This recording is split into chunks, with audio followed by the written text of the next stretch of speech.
All right, everyone. Thank you for joining the latest Trees Around the Globe Student Research Campaign webinar.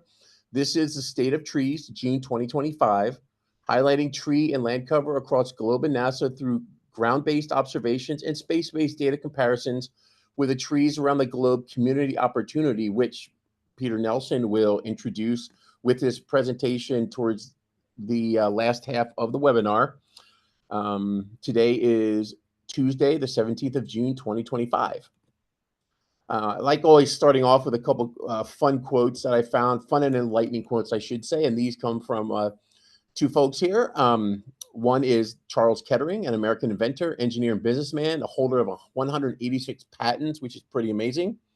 Since we're talking about research over the last several webinars, and this is a research campaign, research is seeing what everybody else has seen and thinking what nobody else has thought. This highlights keen observation coupled with innovative interpretation. So I thought you'd appreciate that one. And then another one from Gertie Corey, who is a Bohemian Austrian-American biochemist and the third woman to win the Nobel Prize in Science. For a research worker, the unforgotten moments of his life are those rare ones which come after years of plodding work, when the veil over nature's secret seems suddenly to lift, and when what was dark and chaotic appears in a clear and beautiful light and pattern. I thought those two were pretty inspiring, and apologize for that extra quote in there that I threw, a quotation mark that I threw in there. I'm not sure why that popped in there, but I thought you'd appreciate that since we're talking about research today, as we did in the last few webinars and, throughout the life of the campaign, but we've really been focusing on that over the last several webinars. All right, so today with the agenda, I'm going to showcase a few examples of the globe tree heights that have been taken, and then showing some comparisons with the tree height data from the ICESat-2 mission. As you know, the Ice Cloud and Land Elevation Satellite 2, which plays a huge role in this campaign, as they were both started on the same date of the 15th of September 2018. ICESat-2 was launched at 6:02 a.m. Pacific time from the central coast of California at the Vandenberg Air Force Base, now the Vandenberg Space Force Base since. The campaign started at that time as well. And then we will be hearing from Peter Falcon about some tree workshops and some lessons learned and best practices that he's learned over the last several years, and what some really cool bullet points and things that he's learned as best practices. He's a couple slides with that.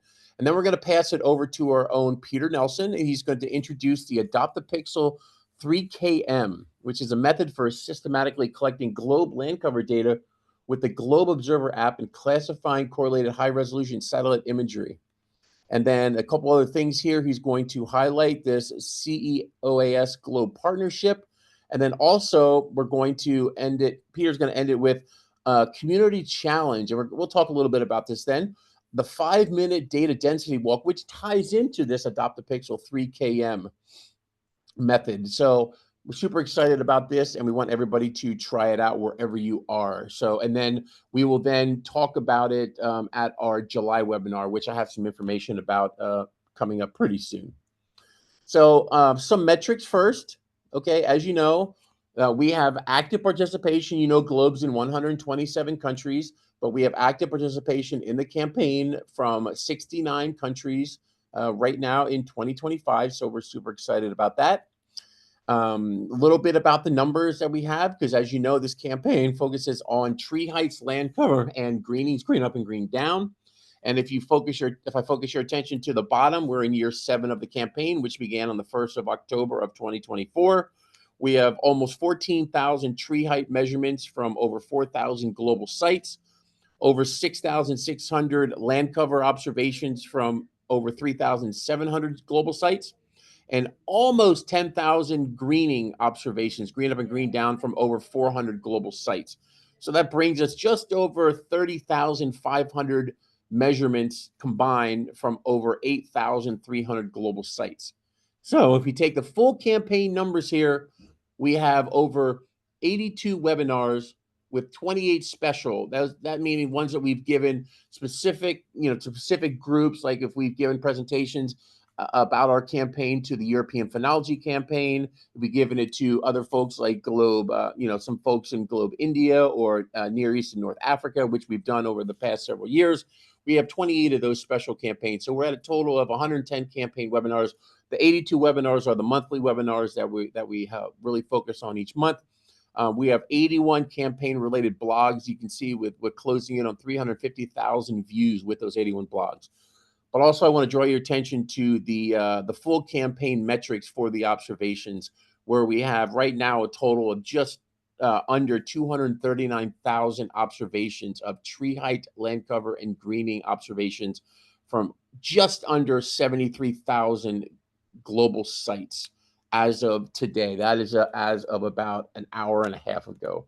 So we're super excited that these numbers keep coming in. I do a lot of the Globe Observer photo reviews and approval, and we had a lot come in over the weekend.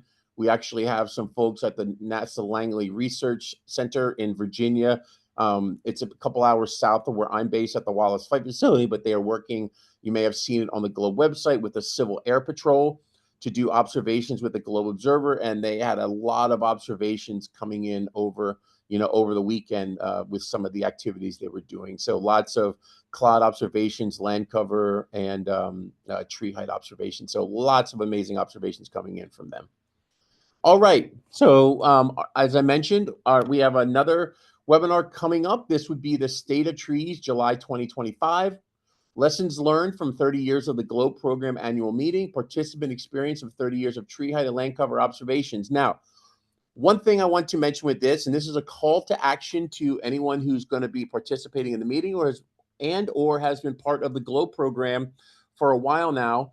We would love for you to join the webinar on the 17th of July, which is a Thursday. It is just, as you know, the annual meeting is primarily going to be on the 14th and 15th of July. Then there's some meetings for like partners and things on the 16th of July on that Wednesday.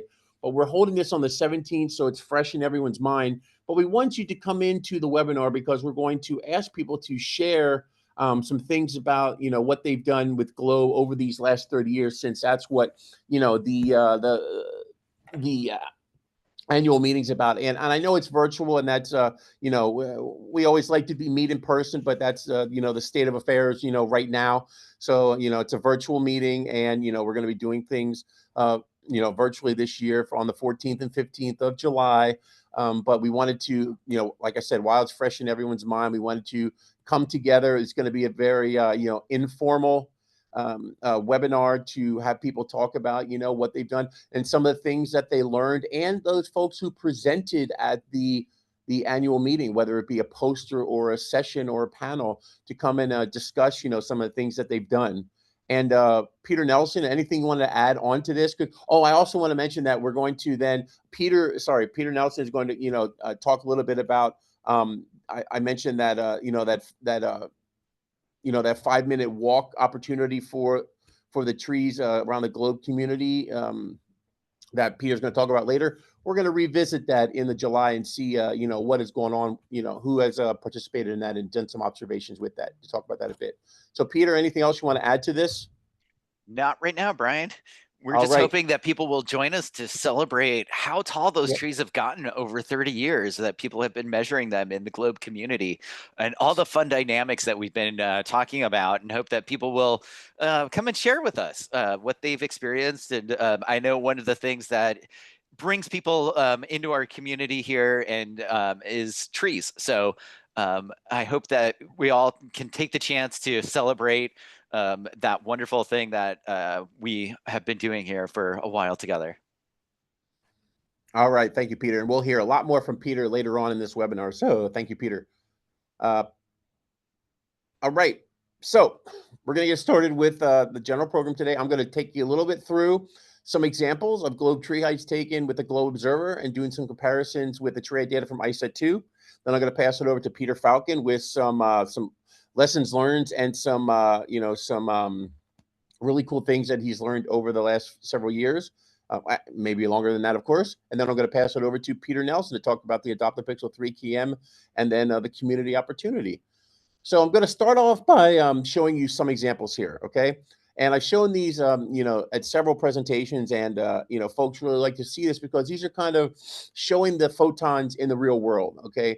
So as you know, the ICESat-2 satellite uses laser pulses to measure the height of objects on Earth. ICESat-2, the Ice Cloud and Land Elevation Satellite 2, really focuses, its primary objective at looking at the changing ice over time. It's looking at the North Pole and the South Pole.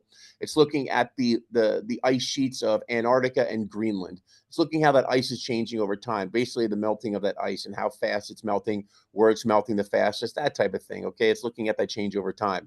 But because it's a laser altimeter in space, we're basically calculating the time it takes the laser pulses to leave the satellite from several hundred miles above the Earth's surface, bounce off an object on Earth, and then return back to the satellite. And some of those things that it measures are the height of trees on Earth. And as you can see here, I have something labeled this green, kind of oval here, measured ICESat-2 photon footprint. So when the satellite fires off a laser pulse, okay, it's basically a glorified larger laser pointer, a laser pen. So as that laser photon is traveling 300 miles from the satellite down to the Earth, that photon spreads out, okay? The energy and the size of that photon spreads out. So when it hits the ground, it hits at approximately 12 to 13 meters in diameter. So what happens is when whatever that photon hits, let's say it hits a tree, a group of trees, okay? So the height that's returned to ICESat-2 is the height of all the trees, the average height of the trees that are within that photon footprint. And where I have it here is that this photon footprint the edge of this photon footprint happened to hit 2 trees in this location in Salisbury, Maryland, actually where I live. And I did this because that building that you see behind there, I've given several presentations to a group of it's a retired community there. One is Institute of Retired Persons through Salisbury University, and one is AARP. It's another group of retired persons. So they wanted to learn more about citizen science and the Globe Observer. So I went out and I took observations of that tree. You can see there's a photon pointing there. So what this map is showing you this location. Those dots that you see are the individual photons from ICESat-2. Okay, so ICESat-2 went out, measured this on the 28th of July of 2020, and they got an average of 4.13 meters for these 2 trees. So there's a lot going on this one, but I'll explain what I'm showing here. These are these 2 trees. It looks like there's a lot more trees in this footprint, but when you zoom down upon it in the database, in the ICESat-2 database, you'll see that the edge of these trees, the photon footprint just touches the edge of these trees, and those few trees behind these ones in the forefront aren't part of this footprint. So what happens is ICESat-2 measured this on July 28th, 2020, and we got an average of 4.13 meters for these 2 trees. I went out and used the Globe Observer to measure these trees, okay, first on August 18th, 2020. That was when I did my first presentation. So I went out there before my presentation and took the observation. So measured the one tree at 5.73 meters, measured the second tree at 6.23 meters, and I got an average height of 5.98 meters. And then my second time I went out there was just this year on April 3rd, and I measured 6.34 meters and then 6.77 meters. I got an average height of 6.55 meters. I then estimated that there was a 3-year tree growth from when ICESat-2 first measured it to my first measurement of 1.85 meters. And then I did that 4.5-year tree growth of 2.42 meters. So when ICESat-2 measured it in 2020, all the way through when I did my last measure of 2025, I'm not saying, my measurement was exact, but it's possible that the tree grew, 2.42 meters in that 4.5 years of, 4.5 years of the first measurement to the last measurement. That's just one example. And this is all good. And I mentioned it like this because this is great for, student research to really I didn't dive deep into all the variables involved here. Okay. I didn't go into, looking at the genus and species of the tree. I just did it for the sake of taking a tree head observation. I didn't go into taking soil moisture, which students can do. I didn't get into taking the air temperature. I didn't focus on going and look at the data for, all the environmental data, around that tree. How close was it? You can see it's pretty close to a road surface right there. So you probably have some runoff during the rain, but then you also have some heating, some heating elements, some evaporation, and heat coming up from that grass, from that basically semi-permeable surface. So, you're getting changes like that as well. So I have another one here that I want to show you. This is down where I am now at the NASA Wallace Flight Facility. So here we have the 6 beams, basically the 3 beam pairs from ISET-2, but you're going to focus on the ones where they are green and orange. So right here in the center, you can see that there are, you can see the lines here where there are runways running north and south and east and west. That's the Wallace Flight Facility. So we're going to zoom into one of these where one of the photons hit one of the edge of the forested areas here, and that's where ISET-2 hit. So I went out and I found that. And now it looks like it's kind of like right in the middle here, but it's in an area where it's very open. Okay, it's hard to tell here from this angle, but from this view. But when you zoom in, you can see that it hits an area that's pretty open, and it actually hits 5 trees that are within that area. So ISET-2 has an observation height of an average for these 5 trees of 22.08 meters. So I went out and took an observation of all 5 of these trees, and I got a range of 20.7 meters all the way up to 28.97 meters, which then gives me an average of 23.90 meters. I should also mention that, I did that on it was the February 23rd of 2023. And I don't have that up here, but ISET-2 did that 2 years prior to when I did that. So we have about 2 years of tree growth. So ISET-2, 22.08 meters, 23.90 meters. Now, once again, I'm not saying my measurements are exact, because, we do have issues now and then with the globe observer and location accuracy, things like that. And there's always user accuracy as well. There's user error that happens. Maybe I wasn't holding it perfectly at my eye level. Maybe my stride was a little off. Maybe one of my steps wasn't my perfect stride. So there's always those little bit of user errors that pop in, that you're not going to get an exact number. That's just, some of the issues that are part of taking the observation. All right. Now, finally, I want to show you an example here, one that I learned about recently, and this is one that I gave a presentation to some of these students at the St. Rose Catholic School in Perrysburg, Ohio, and they actually work closely with, you may have heard of the Globe Mission Earth program, with folks from the University of Toledo, and Dr. Kevin Chikowski's group works with them pretty frequently. But I was told that they were taking lots of observations, specifically tree observations. They've taken a lot more, but they did a lot of tree observations around their school. And their school is what sits right here in the middle, right around this parking lot here. And if you go into the Globe visualization system, you can find all the tree heights that they have taken. And it's a combination of, we have all these, images here around the school, but up the top right corner of the school is where you see most of these images coming from. And then I found out that ISET-2 went and dropped the photon right there where they took all these pictures, okay, where they got all these tree observations right at the that north part of that parking lot where all these trees are located, where they went and took a whole bunch of these pictures. Okay, so that's a 13-meter diameter footprint in that location. So I grabbed all their photos, okay, and you can see here that, one of the issues here is that, the latitude and longitude are close, but they're not all perfect. They're not all at the same spot. They're all off a tiny bit, okay? And then we also have one picture down here that, even though it's listed in the database as a tree photo, you can see it just looks like the shadow of a tree. It's not actually, it looks like actually it would be some type of down photo, but when you do a tree height observation in the Globe Observer Trees tool, they don't actually ask in that tool for a down photo. So it's just a photo that, a photo in error where the observer, the student must have been holding the camera looking down at the ground when they snapped the picture, and then it just got uploaded into the database that way.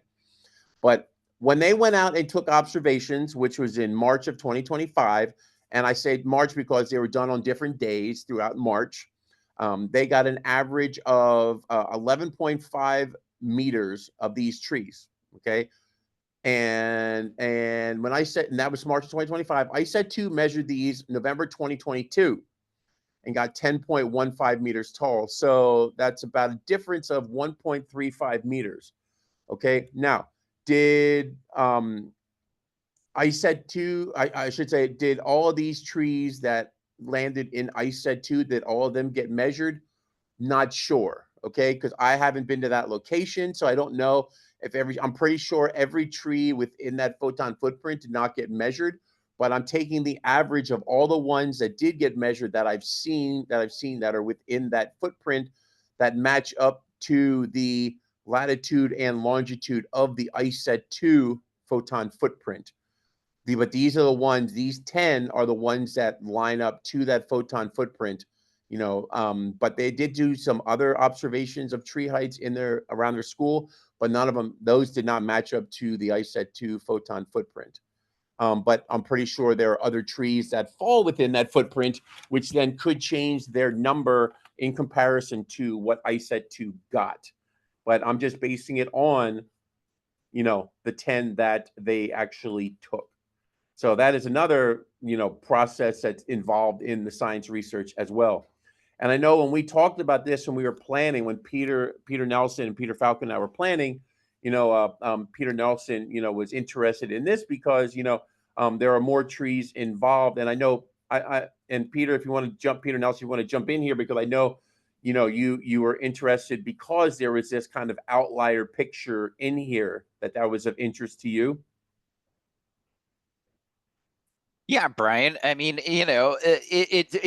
one of the things about those photos is that helps anybody who's looking at those numbers of the tree height to make sure that it's a reasonable number. If you claim that something is 100 meters tall and you have a photo of it, and you have a building or other things like that that allow us to understand scale, that's how these two things go together.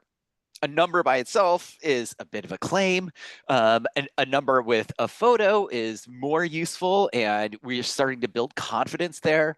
And so, that's one of these really interesting pieces of why we do the data collection the way that we do with the Globe Observer piece. And so, I think it's really these are really good numbers to start off with, and I think they're giving us good indications that if you can line up to some of these laser measurements, you can actually do some pretty good estimates and comparisons right there. All right, thank you, Peter. Yeah, exactly. So yeah, so these are definitely ones to great ones to start off with. All right. So yeah, so that's why I wanted to show you some examples of that that is possible to do to tie them, to the globe observations, to the triad observation, to take the observations. And we've had students do some research projects for IBSS. You had some schools in I know in Maryland and some other countries who have presented on this. I believe in Croatia, some in Estonia. I know Peter Falcon and I worked with some when we were in Estonia. I think it was August of 2023. We were in Estonia for the Estonian Learning Expedition. We were working with students doing tree height and land cover and stuff in Kazmu to do that as well. So we had lots of students doing these observations, doing this type of thing, and we were showing them, how to do these comparisons with the ICET2 satellite. So let me pass it over to Peter Falcon to talk about some best practices for tree workshops using the Globe Observer. So Peter Falcon. Thanks, Brian. Before I begin, I was going to say that one of my favorite parts about our workshops is when you show the metrics, because we are consistent. Every time I see that, I see, year in and year out, we consistently get really good numbers, and seeing that the sites have increased as well tells me that, people aren't just making the same measurements at their school or university or house, but that they're taking their phone with them when they're on vacation, or they're at a park, or they see something that interests them and say, oh, that's a cool tree, or that's great land cover. Let me whip out my phone and take a measurement about that. So that just kind of goes to the strength of this community to see that, our numbers are really good. And it's really impressive to see that after 7 years to have consistent numbers like that. That's something you tend not to see. So every time I look, I'm like, oh, where are we at now? So it's always cool for me. So hopefully the same for everyone else. Um, with that being said, after 7 years of doing, trees and land cover, you just tend to learn a few things. And I just wanted to take some moments to share some of the things that I've learned by doing, various land cover and tree height workshops with students, not just in the US, but all over the place. Some things are very simple. I mean, always have a plan, troubleshoot your equipment, and have a backup plan. I can't tell you how many times, no matter what I've done, something has always gone wrong, and I just have to roll with it and continue. So it sounds, as I mentioned, obvious, but it's so simple things that we don't do that can cause the most problems. And some of those are, very simply, check for the most recent software update on your iPhone, on your iPad, because if you don't, you're going to spend time downloading the new software. You're going to spend time going through tutorials. So make sure you do go through your tutorials as well. Otherwise, students are going to have different views on their screens. And that's going to take time to make sure everyone is on the same page as well. So if you can, charge your equipment. I mean, I can tell you how many times I've done something where somebody's phone dies, or the group iPads aren't charged. So just make sure your equipment is up to date. Charge. You've created those user IDs as well. In a Globe team, that always helps if you can do that as well. We talked about going through those tutorials on each device, making sure that they're all on the same page. Otherwise, students will have different views on their screens. Um, and make sure you're using the equipment properly. Can't tell you how many times it's happened where students, have their arms, bent, or it's not at eye level. So we want to make sure we're being consistent, and every student is making the same measurement using the same types of devices in the same manner. So we have consistent and accurate data. So those little things do help. And then another thing is, oftentimes students forget that when you're making tree height observations, it's actually based on your eye level and your height. So if they're going to be passing the iPad around from student to student, make sure that you go into the settings and change that height, because it's going to be different. The settings will be different for each person. And if you don't do that, we're not going to ensure that the data is going to be accurate, or we're going to get inconsistent measurements. So those are a couple of things that are very important. Another thing you can do that I've done as well is just use a handheld clinometer that we've made, that you can just easily download, print. That would help to validate the Global Observer app measurements as well. And also it teaches students, both how to make measurements on paper, but also using the Global Observer app as well. So that's great. And you can also swap. So a couple of things that that would really help your students when you're going out making these types of workshops and making these types of measurements. Another thing you can do is co-locate your observations with complementary apps. Some of them you may have heard of already, like Seek, iNaturalist, a Grow app, which is used in the European Phenology Campaign, and TreeSnap. Those are just a few of really good apps that help to complement the Global Observer app. So it helped to, perhaps give information about the identity or species of trees that can help and provide additional information for your students when they're doing their research. So just a couple of things that I noticed that I've had problems with in the past that costs me time when I'm doing my workshops. And when you're out there, you have an agenda, you have a certain amount of time you're going to be outdoors. So you just want to make sure you maximize that time. And these little tips, these little lessons will help maximize that time and make sure the workshop runs a bit more efficiently.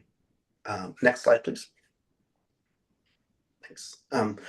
So when putting together your workshop agenda, I try to do a couple of things. I try to incorporate the following concepts. And once again, simple stuff, make sure I do an overview of what we're going to talk about. I talk about what we're going to do and why it's important. It's important for students to understand, why they're doing it, not just go out there and blindly do it, but the importance of it. We talk about how to use the apps, make sure they know how to consistently and accurately use the equipment. And then finally, we will go outside, make those measurements, and come back in the laboratory or the classroom and have a Q&A session. Let me know what went wrong, what they had problems with, what they liked. So that helps as well. So a couple of things to follow through is, once again, why are trees important? How do they impact our lives? What are the societal benefits of making tree height and land cover measurements? And what are the health benefits as well? I feel like once I convey, these concepts and answer these questions to students, they will understand more why it's important to do these types of measurements. I also try to find a recent event that students can relate to or live through that stresses the impact of tree loss in their communities. Or it can be like the importance of tree replanting. For me, living in California, we recently went through a huge forest fire in a lot of our communities. So when I'm working with California students, we often bring that topic up and we talk about the impact of losing so many trees and so much land, and air quality. How does this affect our air quality? How does this affect our health? The biodiversity of the regrowing trees, things like that, and regrowth as well in general. So those are some topics working with students in California, I think they can relate to because they lived through that. So now they understand the importance of why we need to have trees and the impact of tree loss in these types of communities. Next slide, please. Thanks. This is my last slide. Hopefully, I was hoping after this we can have a quick discussion, or perhaps just put some of your lessons that you've learned in the chat box so that we can share that type of information. Because I, know some stuff, other people have other problems or other things that they've learned as they've done their workshops, and it would be great to share those types of knowledge and information. On our website, we have lots of tools, lots of videos, activities, data resources that we put together that are available to you for free, of course. Uh, One, the online tools for student research with video tutorials, something that Brian and Peter worked really hard on. We have a collection of resources that they put together that basically walk you through things like how to analyze data, how to visualize the data, how to graph imagery, how to use a Global Observer app. So if you have any questions about something like that, this is a great resource to go to because there's also other links to a lot of the other resources that you see below, like the Global Regional Land Cover Maps. This is something that both Brian and Peter put together. This is land cover maps in all 127 different globe countries that you can grab and compare and see how tree height, how land cover is in your area, not just your local area, but your entire country. The Global Observer Tree activities, we have a lot of young students, and they have a lot of great activities to engage younger students, either using 2D, 3D Lego type models, doing tree ring activities. You can see the student there has their tree rings. It's great for students of various ages to get them interested in tree height observations. And more importantly, understanding the importance of trees in their community. And then we also have like things that we've found in our research, like Globe Forest Canopy Height tool. This is a great tool to kind of look at historical data from 2019 and compare that to your student observations and see what tree height and the forest height, canopy height was back then and what it's like in now in 2025. So these are, once again, great tools that throughout our years we found, we research, we put together, and we try to co-locate in one site so that you can go to this one-stop shop to get tree height, land cover information. Also information on creating story maps, how-to videos. Peter does a great job of putting together how-to videos on whatever it is. As we talked about, data analysis, visualization, how to do this, how to do that. We also have videos from professionals like Angie Rizzo from My NASA Data, videos on the Worldview, Google Earth Engine, Global Forest Watch. A lot of great information there that you can use to help your students with their research. So those are just some of the things that I've learned, not just doing doing workshops by myself, but more importantly, learning from people like Brian, like Peter, like Angie, like Dorian from many years back, that helped me compile my research and help me when I do my workshop. So hopefully this helps you, and these tools will help you if you haven't used them already. I will copy the links and put them in the chat because I don't think you can see them from there, even though I put the link in there. I will put them in the chat, and I will go through the chat box. And if there's any questions, please put them in the chat at any time. Or if there's anything that you've learned that you'd like to share, please do that. Part of this community is the best part of this community is that we share the information that we've gathered throughout our years with each other, and I think that's that's just great to see. So that's it for me, Brian. But if I will monitor the chat and answer any questions, and look through and once again put the links into the chat box as well. All right. Is there anybody who wants to, unmute and share anything?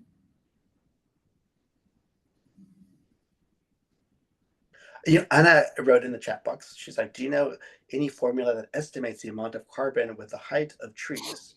She uses arithmetic formula with the circumference data to calculate the carbon. Is that in the online tools? There is one, and I know that and I don't know is there anyone here from the European Phenology Campaign, because I do believe that they have a tool on somewhere on their campaign page, I think in their tool somewhere that it's a great thing to use. Once again, a great part of this community. Somebody already answered that question. Cool. Right away, the next comment is, "I have the formula. I will send it to you." Very cool. That's great to see. Great sharing. Awesome. Yeah. And then I know the European Phenology Campaign has they've had a website that they use where you could pop in like the species of the tree, specific species of the tree, and then do some calculations that way as well. With that, using probably the same type of equation which is being asked about. Yeah. And then Anna does ask if the tree snap has South American species uploaded. I don't know. I haven't checked the most recent update, but I can. Yeah, I'm pretty sure Tree Snap is pretty inclusive. Yeah. I will check as well once we're done here and answer your question. Definitely. Yeah, I'm pretty sure Tree Snap and Seek does as well. I mean, Seek is pretty good. There's iNaturalist, but then there's Seek by iNaturalist. So Seek is one I use often. So yeah. Okay. All right. Well, thanks everyone. I will turn it back over to Brian, and I will go ahead and put the links to the online tools in the chat box. All right. Thank you so much, Peter. All right. Moving on. Now we're going to pass it over to our own Peder Nelson. He's going to introduce you, if you haven't heard of it already, and some of you probably have because we showed a brief video of one of his, I believe it was his advisee, and a poster during last month's webinar discussing the Adopt a Pixel 3KM. And once again, it's a method for systematically collecting globe land cover data with the GlobeObserver app and classifying correlated high-resolution satellite imagery. And that's a mouthful, but Peter will explain it a lot better and explain everything what that means. And then he will also talk of a few other things, including the community challenge that we as a team discussed. We wanted to get out to you this community challenge, a 5-minute data density walk, which ties in directly to this Adopt a Pixel 3KM. So Peter, let me pass it over to you and I will stop sharing. Thanks, Brian. Peter, that was a wonderful overview of everything that we've tried to highlight for our community. And it's been an incredible time to see the data and the resources and the tools really make our measurements and what we're doing individually pretty relevant. And so one of the things that I want to make sure that I share with you all is, again, we're not just the only community who is looking at forests and trying to measure them and trying to quantify them and characterize them and monitor them. And so over the years, we've brought you various tools that have been developed by this community of countries, the Global Forest Observations Initiative. And I want to highlight an upcoming conversation that is going to be on June 30th, led by our Globe partner lead, Robert Kennedy, who has focused on satellite data. And him and I have worked together for 20 years trying to develop tools and data and ways of sharing what is happening to the forests around us. So as you are thinking about good research questions, just recognize that there is these larger global questions that we can actually learn from. Some of them are just about numbers, like what are the carbon fluxes, or what are carbon numbers? The other ones, getting at more some of these methods. How do we use some of the computer science and our ground data to actually understand the carbon cycle? Right. So I just want to highlight that, because the Food and Agricultural Organization of the United Nations is one that has provided a lot of information for us. And so the tool, and what I want to really highlight today, is I want to empower you. I want you to actually see the data that describes your location. And so one of the requirements here when we're thinking globally is to have the same data sets, is to be literally on the same map, right?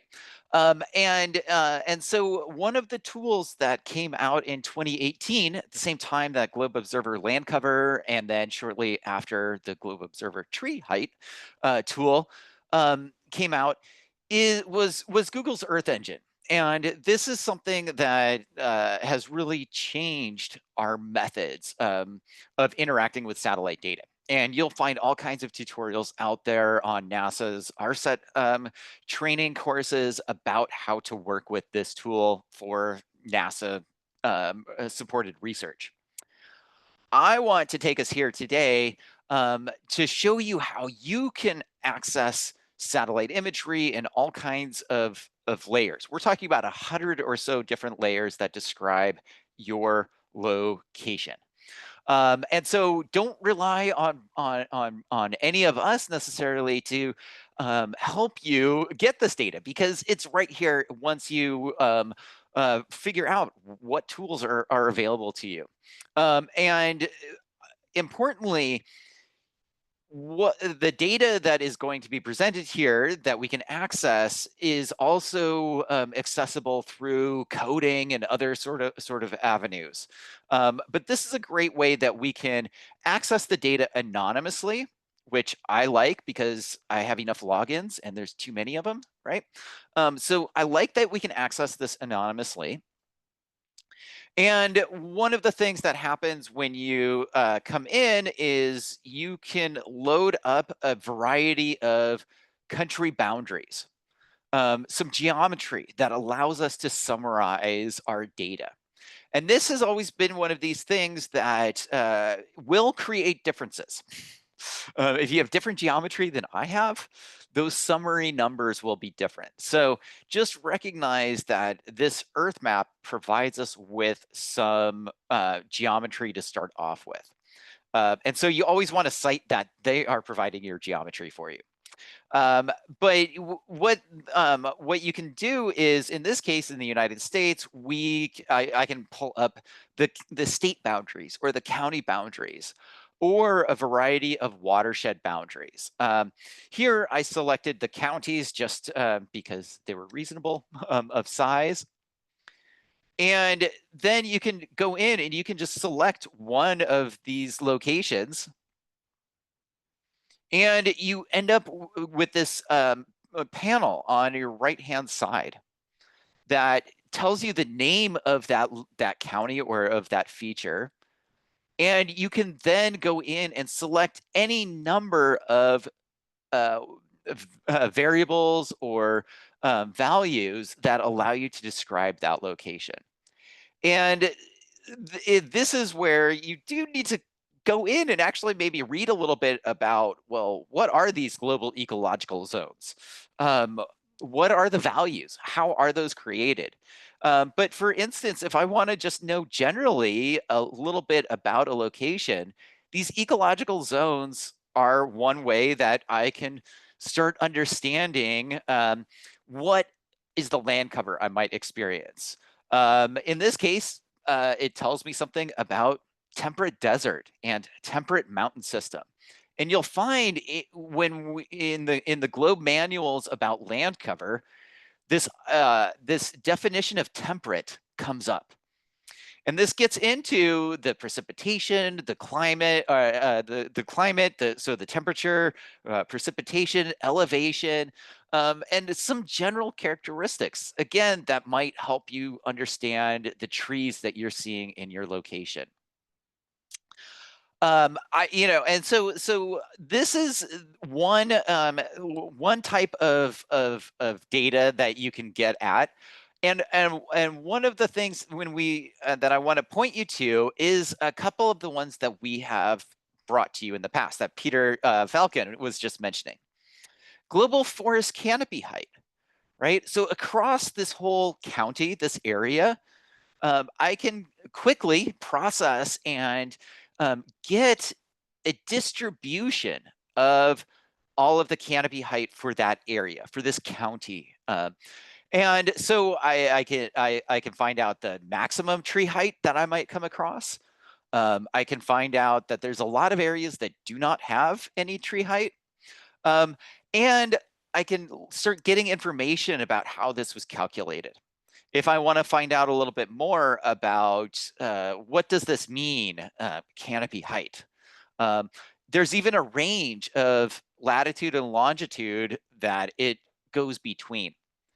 So this is a great place to explore all of the data layers that you might want to get in and understand and be able to cite and get a little bit more information for. One of the things that I appreciate, at least initially, is that we're getting some explanations. And these are AI. Since this is using Google, it's using Google's Gemini, but you can actually get this explanation with AI. What I have found, and you'll see this too, the more you look at this, is there is a template. And so after a while, you start to understand and start to see how you can use that template to describe any data set. And I think this is really helpful for us as we all start to look at new data and how do we actually put this together? Not just for one information data set like this, but for many of them, right? And so zonal statistics, oh, what are those, right? We have new vocabulary, mean, maximum, minimum, histograms, right? We have got a lot of vocabulary here that allows us to start working with some of what Angie Rizzi was talking about in terms of how to understand our data and numbers. What are they?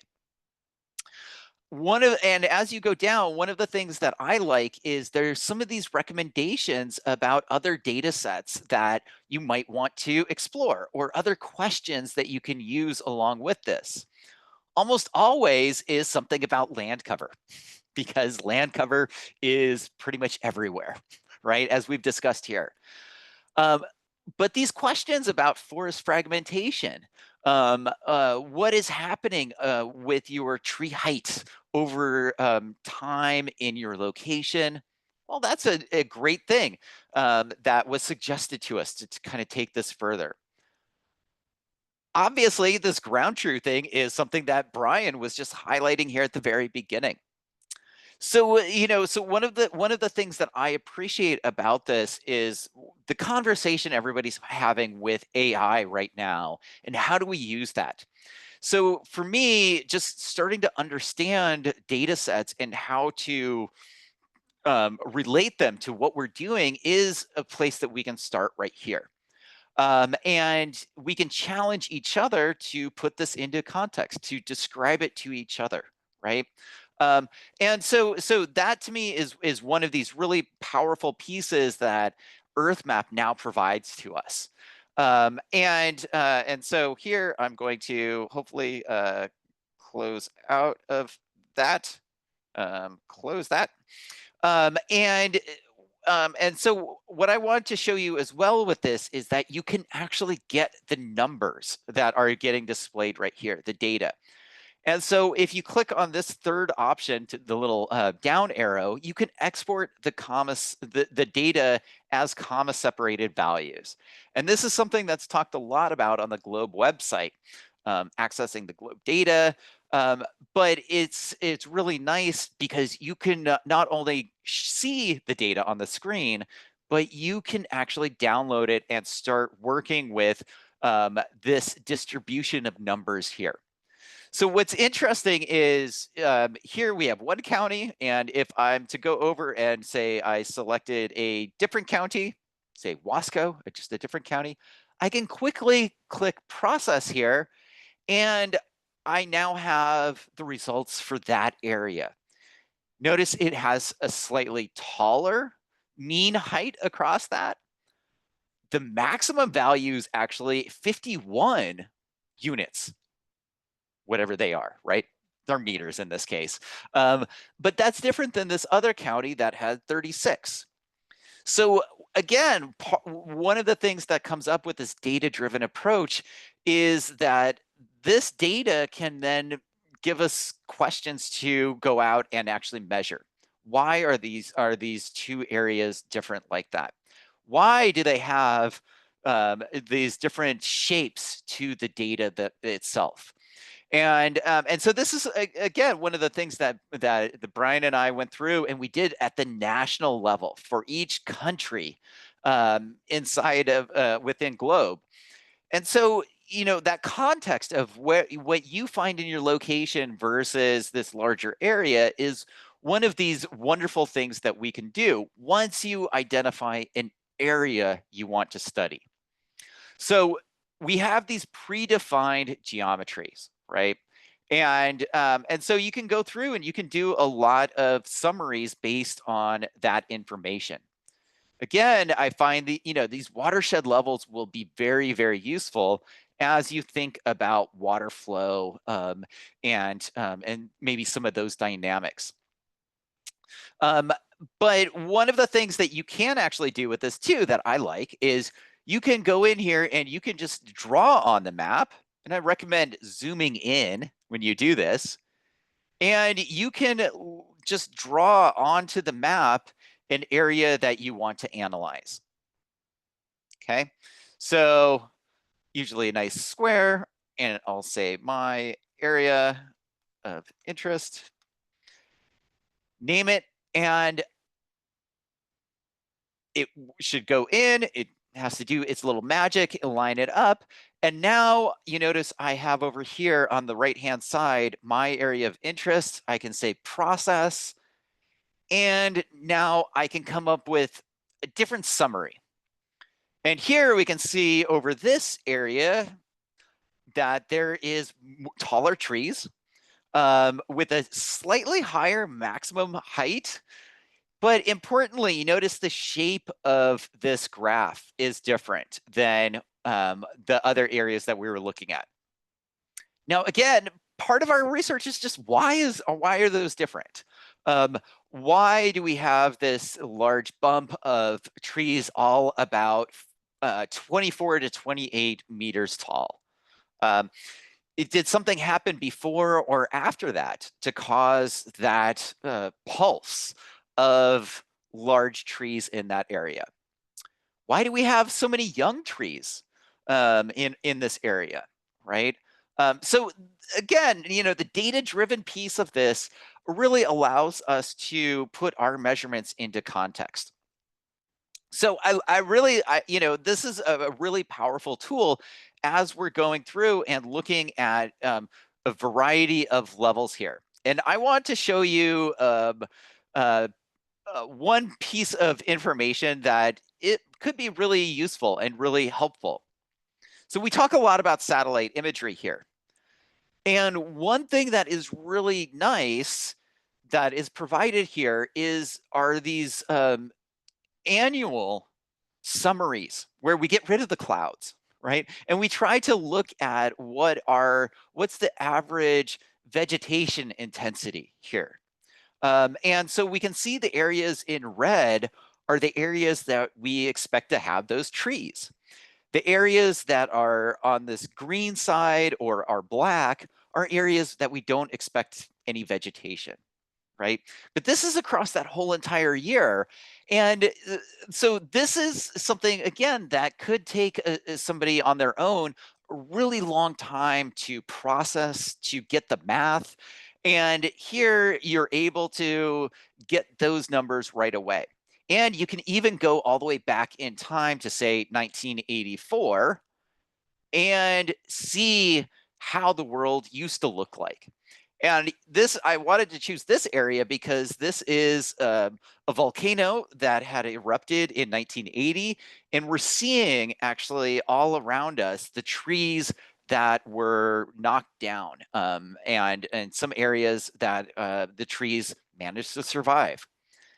So these comparisons right here really allow us to start being able to access the data that we talk a lot about, being why we do the globe protocols. And I now want to stress that, that this has been something that has been hard for all of us to access. So it takes a little bit of time to do this, but one of the things that is really nice is I should be able to share this map out, right? You see this little icon a lot in the upper right. And so you can, the nice thing is, once you have actually identified something of interest, you can go in and copy this link and share it with your colleagues. Like, for example, here, you should be able to follow that link and we'll see, it should load up those data layers that I have on there. So I find this to be really, really useful because I could actually share my information with you. And so, this is something that is what we were hoping you will come back in July and share with us, is some of the geometry, some of the areas that you're exploring, and actually share and keep hold of those maps, that layer right there. You can see this URL right across the top actually contains some information about the data layers. And so you can look at that and you can reconstruct it for different locations. And like I said, I find this to be really useful as a way for us to start sharing areas that we're investigating. So, I wanted to really kind of highlight this imagery because early on we've highlighted Landsat data. We highlighted Pulsar, which is a radar data. And then our friends in the European Union and in the Sentinel-2 data, which is really high resolution. And so again, explore this as a sense for getting to understand that annual imagery, what's happening, because you can see that there's some places where globally, we're missing data. And up in Alaska, for instance, or some places like around Mexico where we're not getting enough observations for this data set. So anyway, you really have to go in and spend some time, just like the satellites, looking at the data for your location. And that's what this really allows you to do. So I wanted to spend a little bit of time, just highlighting that data that you can do. And like I said, it all goes back to that geometry. And so this leads us into an activity that I think is a way that we can make our science repeatable. So you can go in and you can draw that geometry anywhere that you want, in whatever shape that you want. But that might be hard for somebody else to repeat unless you share it with them in some way.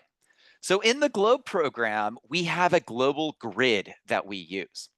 And you'll see that in terms of the site number or the site ID, especially when you use Globe Observer, because it makes it for you. And so this is a 100-meter on the ground grid for the whole globe that allows us to have an area unit we can summarize. And so one of the things that we have over the last couple of years worked on is a way of selecting an area of interest, being able to actually go out to that area and do our measurements, because the area is not so big that we can't get to all the whole area. And that's where this 3 kilometer comes in. And so you can make that much bigger, you can make it smaller, but the whole idea is that we have an area 3 kilometers by 3 kilometers that we want to understand. And previously Globe had a 15-kilometer area. And I found that to be really large to start off with. And so this is one reason why we went to 3 kilometers. And so here I'm going to share this story map with folks, because there's a lot of details inside of here and a lot of links that will take you through some of the details and the method that I've been running with a variety of students for 5 years. And we've been able to create almost 1 million data points as a result of kind of doing things similar like this. So one of the key pieces, right, is how many things are you going to sample? How many locations are you going to do? Are you just going to do a single tree? Are you going to do multiple trees? Or are you going to do an area? And so as you start to repeat Globe Observer observations, you can start putting that together in some different ways. And this is something that Globe has really pushed in the past, right? How often should I go out? When should I go out? All of those are really important pieces to think about as you are trying to match to satellite data or to different data sets. Okay, so what I want to go through is highlight, if you just do one tree, you're actually doing an area, like what Brian was pointing out. A point and an area are the same, because at a certain level, that point becomes an area. You have to you can't divide it any further, right? Even our points, when we do our observations with Globe Observer, has a plus or minus accuracy, that buffer around it. So you can think about that as the canopy of a tree. And then if you can do transects and go on a trail, right? And like we did before, where you have multiple locations or 2 points, and you can tie them together through a transect. And this again is what our land cover muck measurement would have you go out and do. But again, one of the things is, as we start zooming out and we're wanting to cover more area, we really need to sample and space out our sampling. Otherwise, we're just going to be measuring the same thing, and we're not going to get the variability that we're really after. So that required us to come up with something a little bit bigger, right? And this is where the 3 kilometer approach came from. And it gives us just like a small number, 36 or 37 locations. That's specific because we need at least 30 to be able to do our statistics. So that's one reason why we selected that. And I'm going down, because here is the page that allows you to create this geometry. This is kind of the key piece that I want.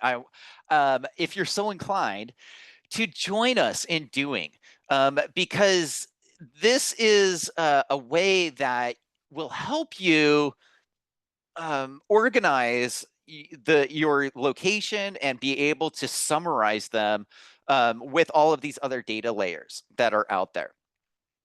So the nice thing is some students put this tool up, and all you need to do is zoom into your location where you want to do your measurements. And the trick with me, like everybody, or we should be doing, zoom in, zoom in, zoom in, zoom in. There's a lot of detail in the maps these days. And what's really crucial here is for you to select a location that you know is exactly that location, so that you can go there in real life. And that way we're talking about the same location. So I would select actually something like that. And wow, as soon as you do that, you get a grid that pops up. Okay. But I'm going to zoom back in. And what I'm meaning is I am looking for, like, I can actually see that there is a post here because of this shadow and that kind of thing. So that might be a really good reference point. I can also see that there is a different color cement here than what's around it. That again helps me to know that I am standing in the same location as this map. And then the coordinates that I'm going to use are the same coordinates. This is really, really crucial as we start going to those maps, like Brian was showing. If we're going to be looking at a 12-meter map or something that shows us at things at 12 meters, we need to be within that 12 meters as well. Make sure we're talking about the same thing. Okay. So you can click on that point and you then get a whole bunch of sample locations that you can then go to.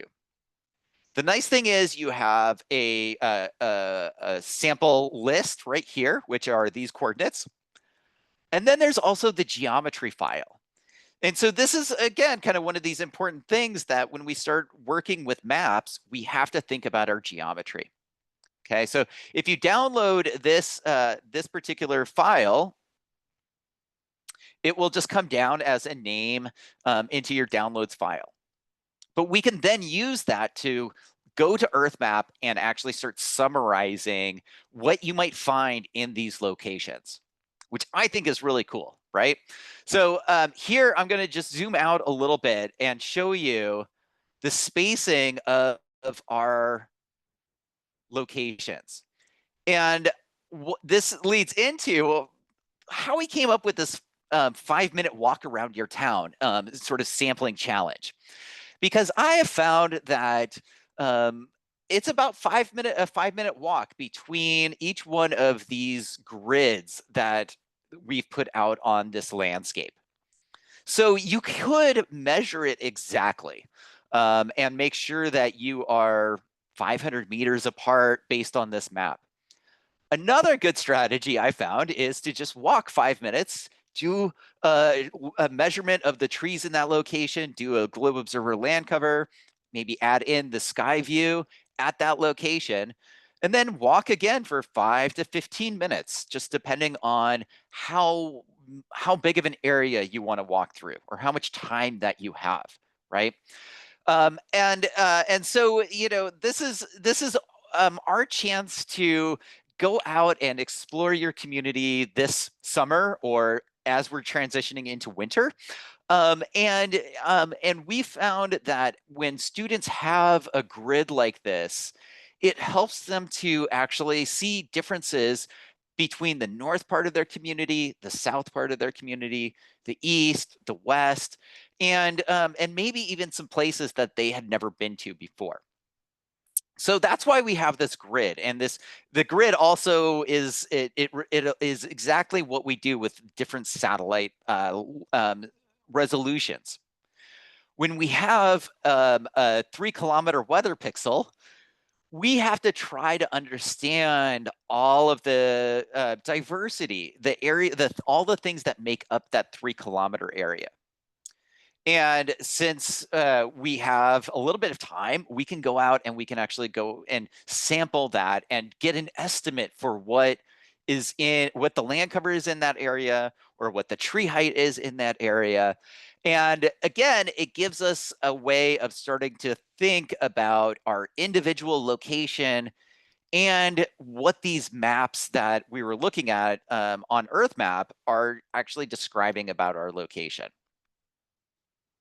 So this to me is one of these really important steps that allow us to go from just making our observations to now starting to be able to compare it to these satellite measurements, like what Brian was doing, right? Once you have that geometry, it's a lot of fun to go over to back to Earth Map, and you can just use that little plus, and now you can upload that file that we just downloaded, and hopefully you can organize your data in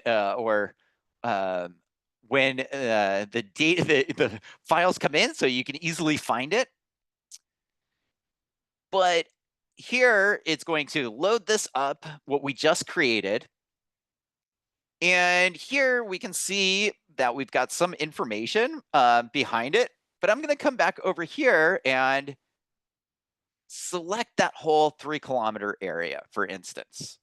And I'm going to go in and one of the things that I would like to know, since we've talked about this, is what is the canopy height for this 3-kilometer area? I can process that really quickly and get a result. So overall, we have areas that have no trees.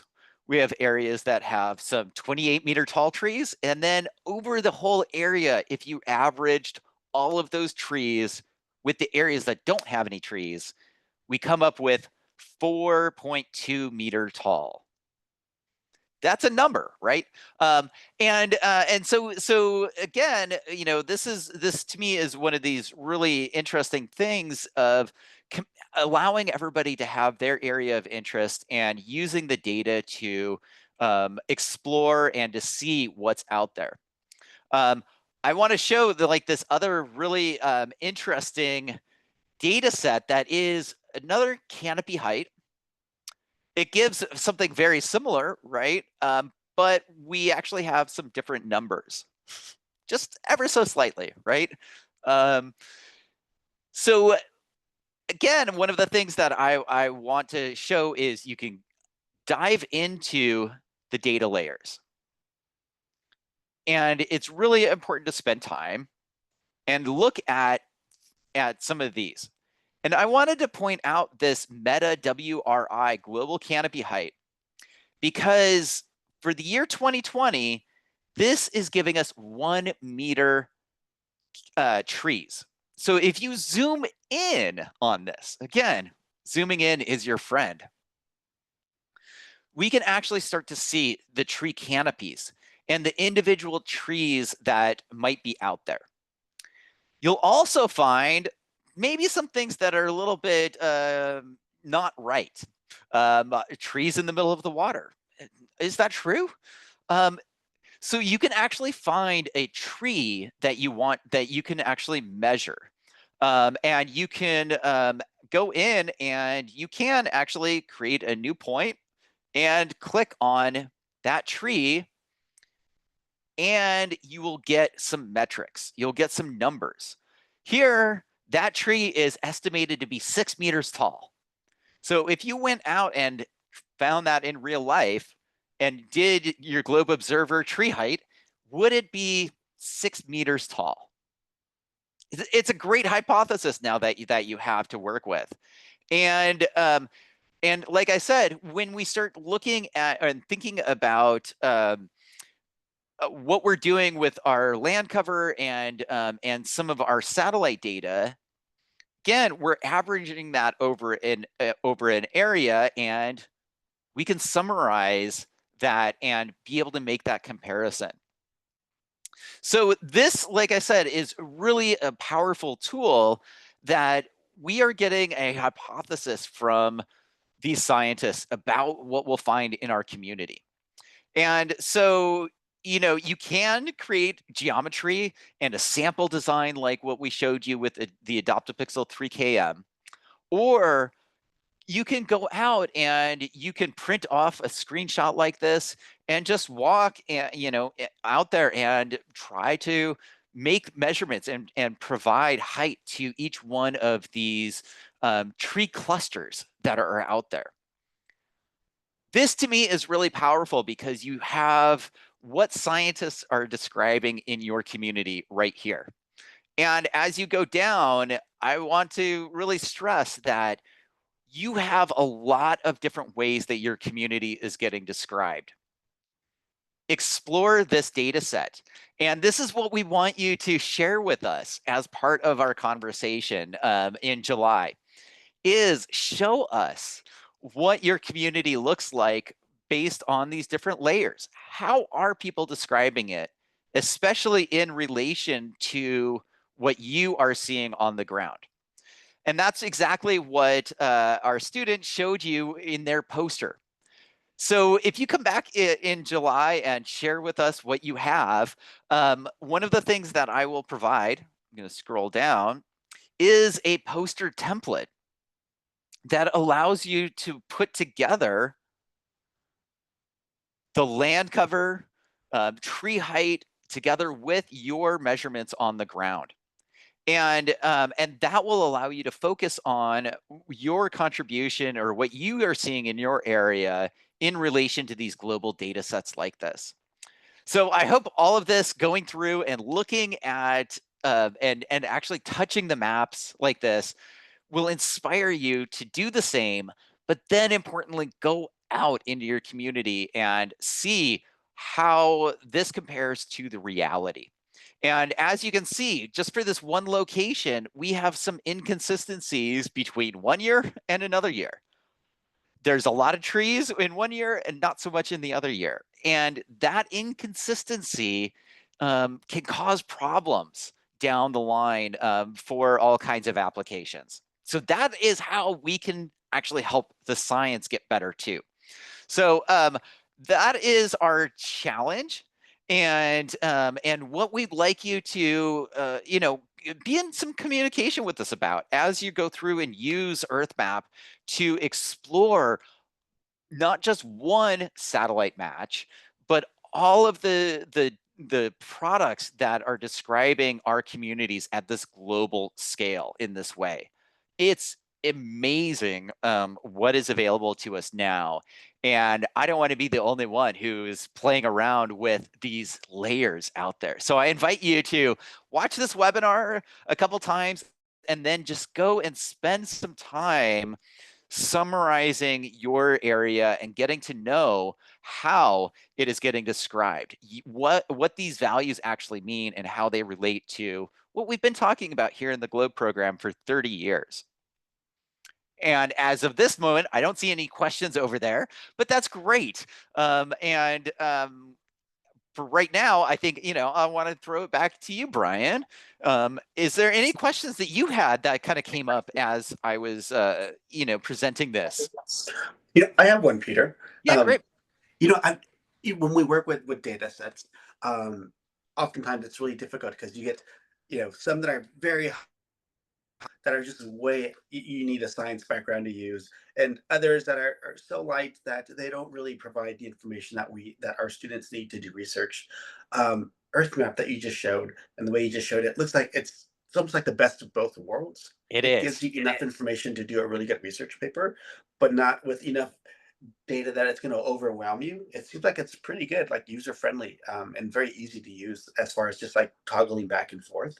Because oftentimes I know when I'm even trying to demonstrate worldview, I get confused with all the different colors and layers.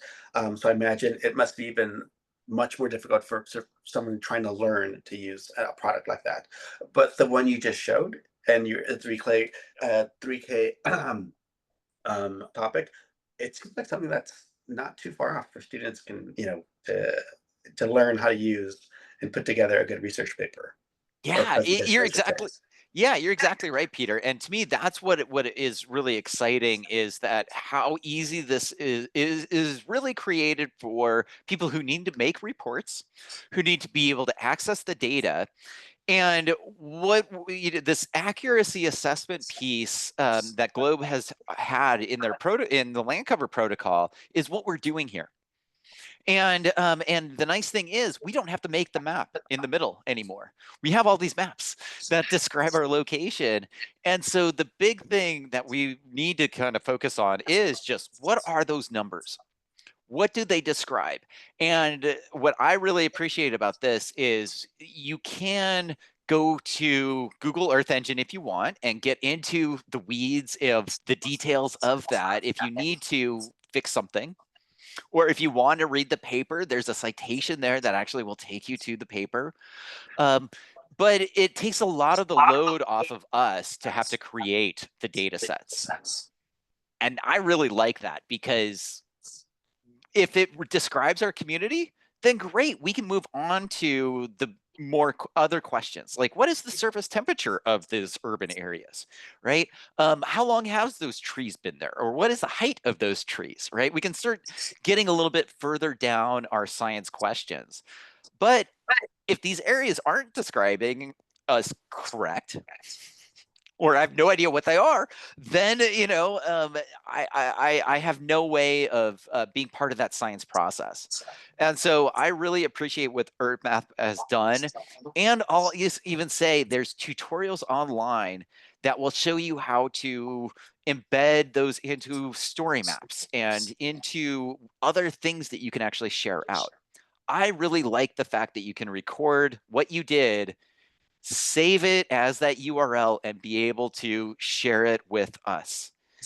That really is that shareability piece is the reproducible part that gets me excited about this tool, because getting all those layers set up in the way that I want has always been that challenge, as a scientist and as a user of these things. So start here, explore what's available to us, and then if needed, you can get more details. But I like starting here for exactly the same reasons why you described, Peter. Yeah, that QR code, it makes it so much easier to share. I've never seen something like that before. That was pretty cool. Exactly. Yeah, me too. And again, like these are things that are meant to actually help us globally. And as a globe community, I like having data that allows us to bring our local perspective to it, right? While at the same time thinking globally like this. So, there's a lot of great regional products. The European Union has some that are really, really good. And Digital Earth Africa is really good. And the United States has their own that are really good. But if we're not working on the same globe, on the same map, it makes it really hard to really improve and think about the Earth as a system. So this has been one that I've used a lot, and I've really come to appreciate all the ways that I actually get access to the data. Unlike Worldview, like you mentioned, which is great for what it does, but I can't touch the numbers. It's a visual system. And so this right here is about getting you numbers for the exact location you are making your measurements, so that you can actually do that comparison, and not just a visual comparison. Numbers, because the numbers drive everything that we're doing here. So yeah, come back and share with us what you guys have found. That's what we really want in July, is not for me to take you on a tour of what I've been doing for the last 4 weeks, but really I would love to see from our community here and those that have stuck with us for this long. Send us those URLs.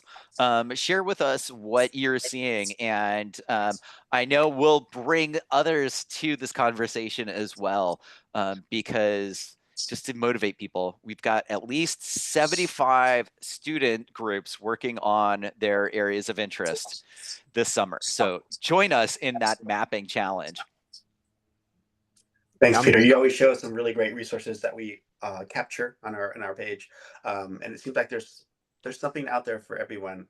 Whether this is not your product, there's other products that you've demonstrated, that you provided tutorials for, that would work for our different partners and different teachers and students throughout the GLOW program. So thanks for always doing the research and sharing that with us.